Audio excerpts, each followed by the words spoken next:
Welcome to 3 Count Commentaries. Today is an extremely rare Friday video. So today we're going to talk about something a little bit different. We're going to talk about characters and writing characters. So Vince Russo wrote a book way back in the day. I think it was maybe 2009 or 2006 or something like that. It's called Rope Opera: How WCW Killed Vince Russo. And in this book, of course, he talks about his time in WCW, some of his time in TNA, etc. But I don't want to do a book review. What I want to do is I want to talk about Vince Russo's philosophy that he lays out in this book about the difference between bookers and writers and how characters should behave. So let's lay it all out. Now, this particular chapter is about why his friends, the Harris brothers, never got over.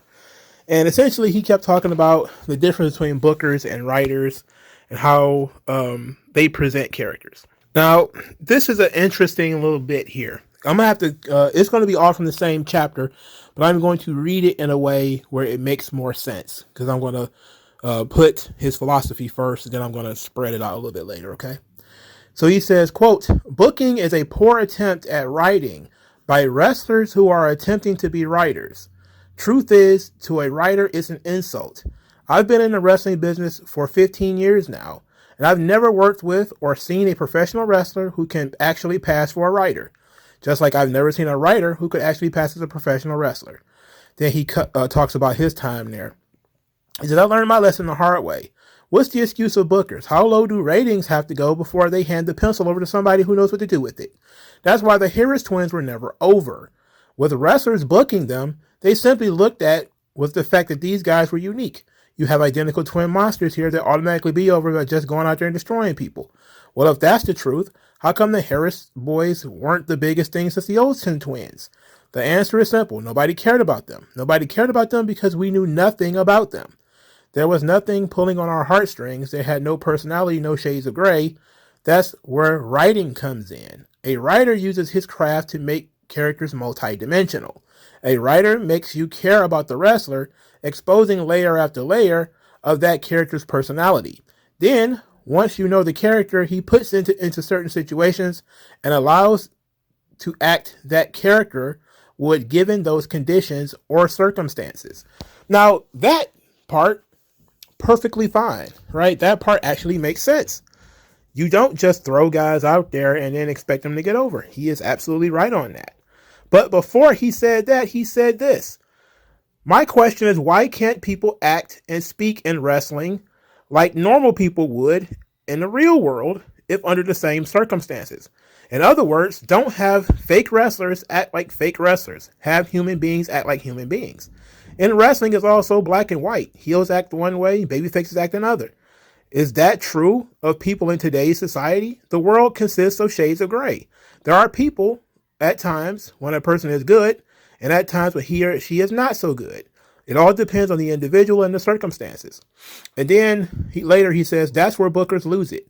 Characters act as characters would act in the bubble, not in the real world. That's all they know." Now, here's the interesting thing. So we set up in this page is that there are two different kinds of ways of putting wrestling on the screen. There's booking, and then there's writing. While I agree with that concept, what he's saying literally is partially good. It's only about 40% correct. Now, in terms of writers, a writer, especially for wrestling, does add multiple layers to a different character. That's what they do in novels and TV shows, etc. That's true. A wrestling booker also will book a character to have different layers, but usually they don't quote unquote write. What they do is they leave the talent, they book the talent, i.e. they put this match together and then they leave the boys to come up with their own promos, and maybe they'll come up with the angle. They'll say, "Hey, you two are feuding over the championship. Go out there, cut your promo about the title, yada, yada, yada." Maybe give you some bullet points, but it's not in depth. They're not writing dialogue, that kind of stuff.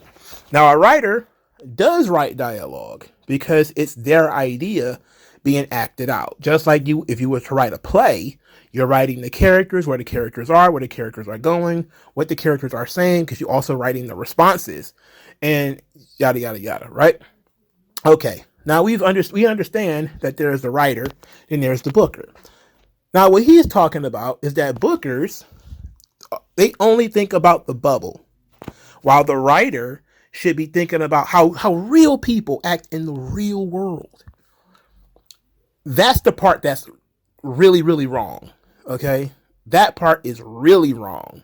Why is it wrong? Well, a character should only behave like the character would behave in that world. That's it. The character is revealed in the world that your character is a reflection of the environment. Okay? It doesn't matter what your world is. It could be Spider-Man, it could be Captain America, it could be Lord of the Rings. Your character can only make the decisions that are allowed in that world. The character is not going to behave how people would behave in the real world.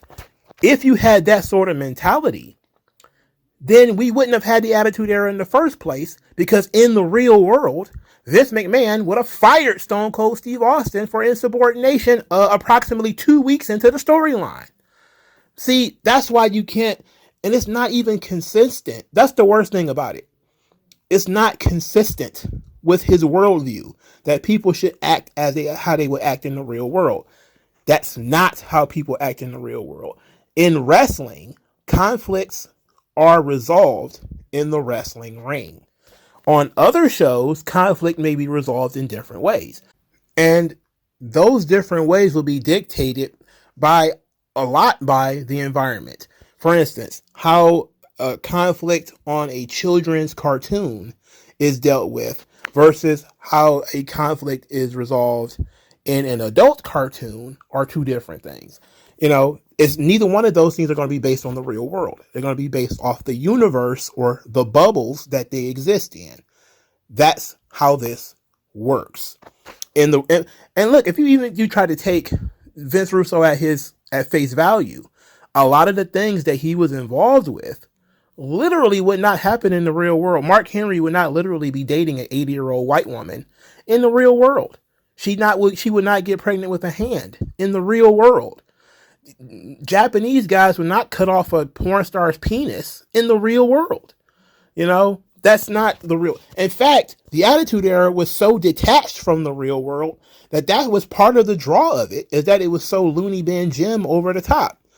The fact that he thinks that this is somehow real is ridiculous, because he continuously calls it fake throughout the book, and his whole mentality is it's all fake. We should be real.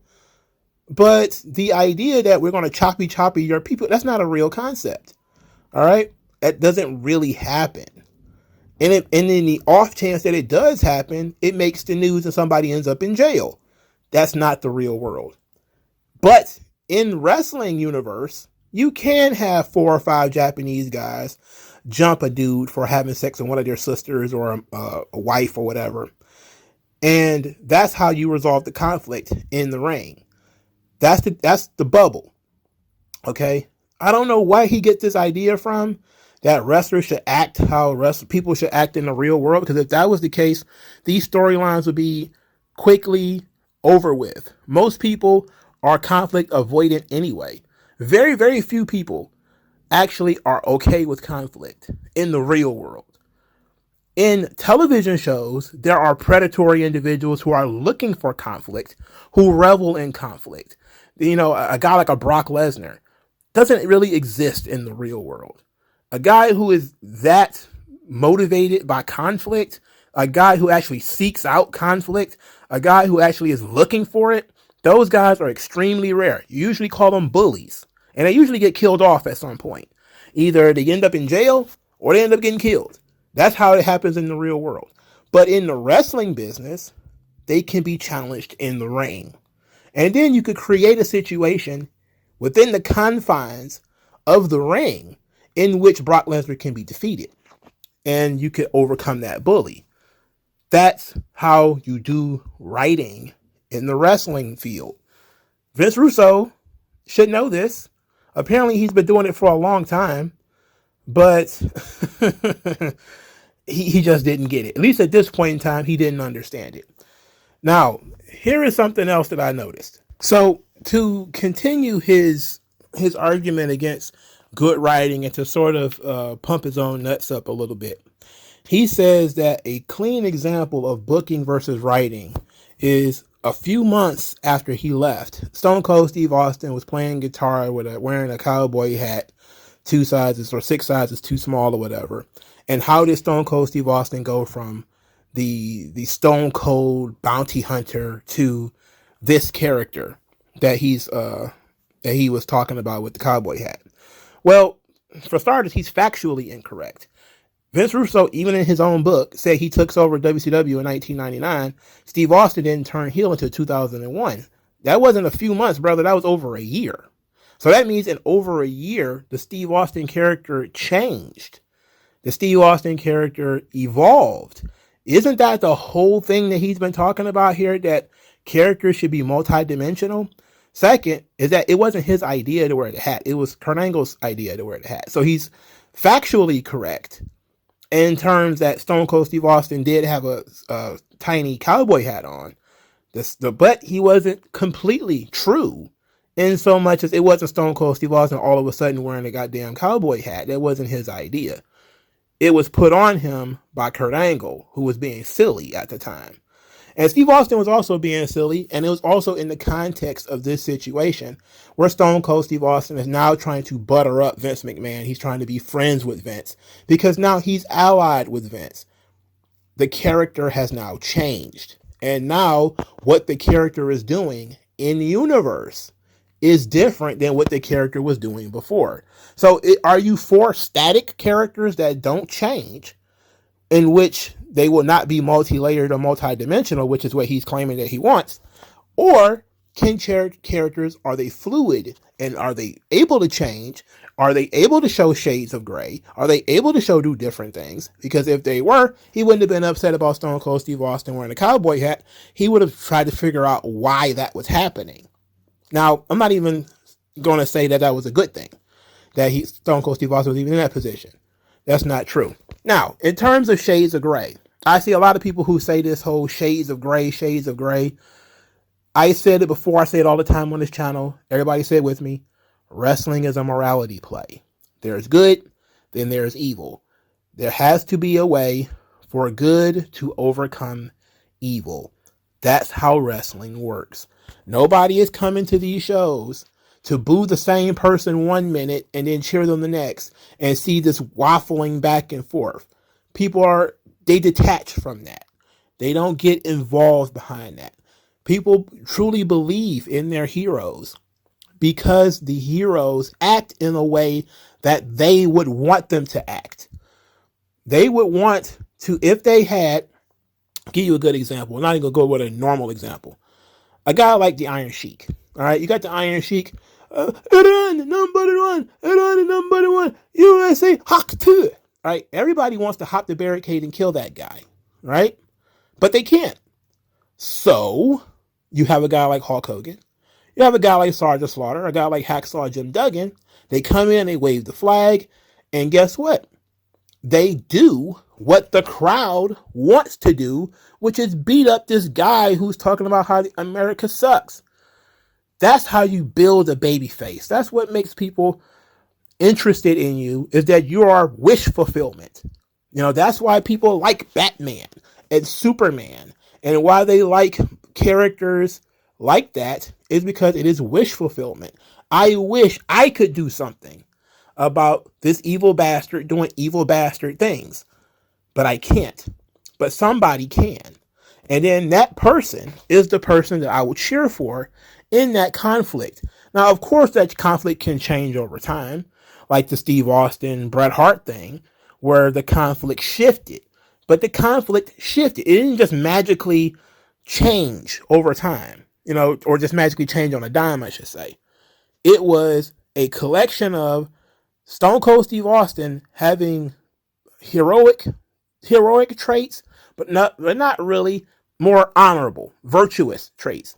And Bret Hart showing more of a morally gray, whining, crybaby traits. More of that stuff started coming to the forefront. And those two characters met in a nice little space where they was able to switch sides. And that happens. It happened with Honky Tonk Man and Jake the Snake Roberts as well, where you have two characters who are on separate sides, but they start showing different sides of their personalities. And the character that is at least honest about who he is and about what he is versus the character who is duplicitous about who he is and about what he is. This is the Honky Tonk Man and Jake the Snake Roberts. If you've never seen that double turn, Honky Tonk Man turned heel on the audience because he wasn't getting over as a babyface. He felt like they didn't appreciate him, yada, yada, yada. Jake the Snake Roberts, who was a heel at the time, is like, well, you know, I'm the one who should at least be the snake, but I'm honest. I tell people up front who I am. And people appreciate that at the very least. And they want this guy, this Elvis impersonator, they want him to get beat up. So the Snake Man is going to beat him up. I think that's okay. You know, I'll get behind the Snake Man on that one. Because at least he might be a jerk, but at least he's honest about it. Rather than the other guy who just wanted our adulation to feed his own ego. He wasn't really a nice guy, you know? And this was the Booker days, by the way. You know, like WrestleMania 3 was created by bookers and, you know, booking offices. And Vince Russo talks a lot about being a wrestling fan and all this kind of stuff when he was a kid. Martin Scorsese didn't sit down and write those shows. Those were written by bookers. Those were put together by bookers. If you was a fan of wrestling in the 70s and the 80s, up until the time Vince Russo really started taking over, then you were watching bookers. You were watching, hey, my idea for WrestleMania is this guy versus this guy. How do we get there? And then you write backwards. Now writers do the same thing. They say, I'm going to start a story. Once upon a time, you know, yada, yada, yada. This is the end. How do we get there? Bookers, however, they don't exactly write out the entire story. They may script a little bit of it, like I explained earlier, but it's not dialogue for dialogue, move for move. That kind of stuff they do now because they have more writers now than they used to. But it's basically a tighter system versus a looser system. In a tight system, you want to make sure that everything that happens is something that you have planned to happen because you got people recording and they're getting ready to collect all of this stuff with the video package during the big match and all that stuff. If you're a booker, you still want to have certain things happen as you planned it, but you're okay with certain things being a little bit different. This is kind of where you get the idea that it's all right to flip baby faces and heels in terms of booking because you still get the match that you want, but you may get it in a different form. But if you're a writer and you probably got a second or third idea about this particular character that you've already got planned, you might not be able to just flip a character on the dime like a John Cena, right? People are like, oh, John Cena should just turn heel. Well, not if they got plans in the future for John Cena that they've already come up with, you know, t-shirts and all these sort of marketing materials that have already been put together that are based on John Cena being a babyface.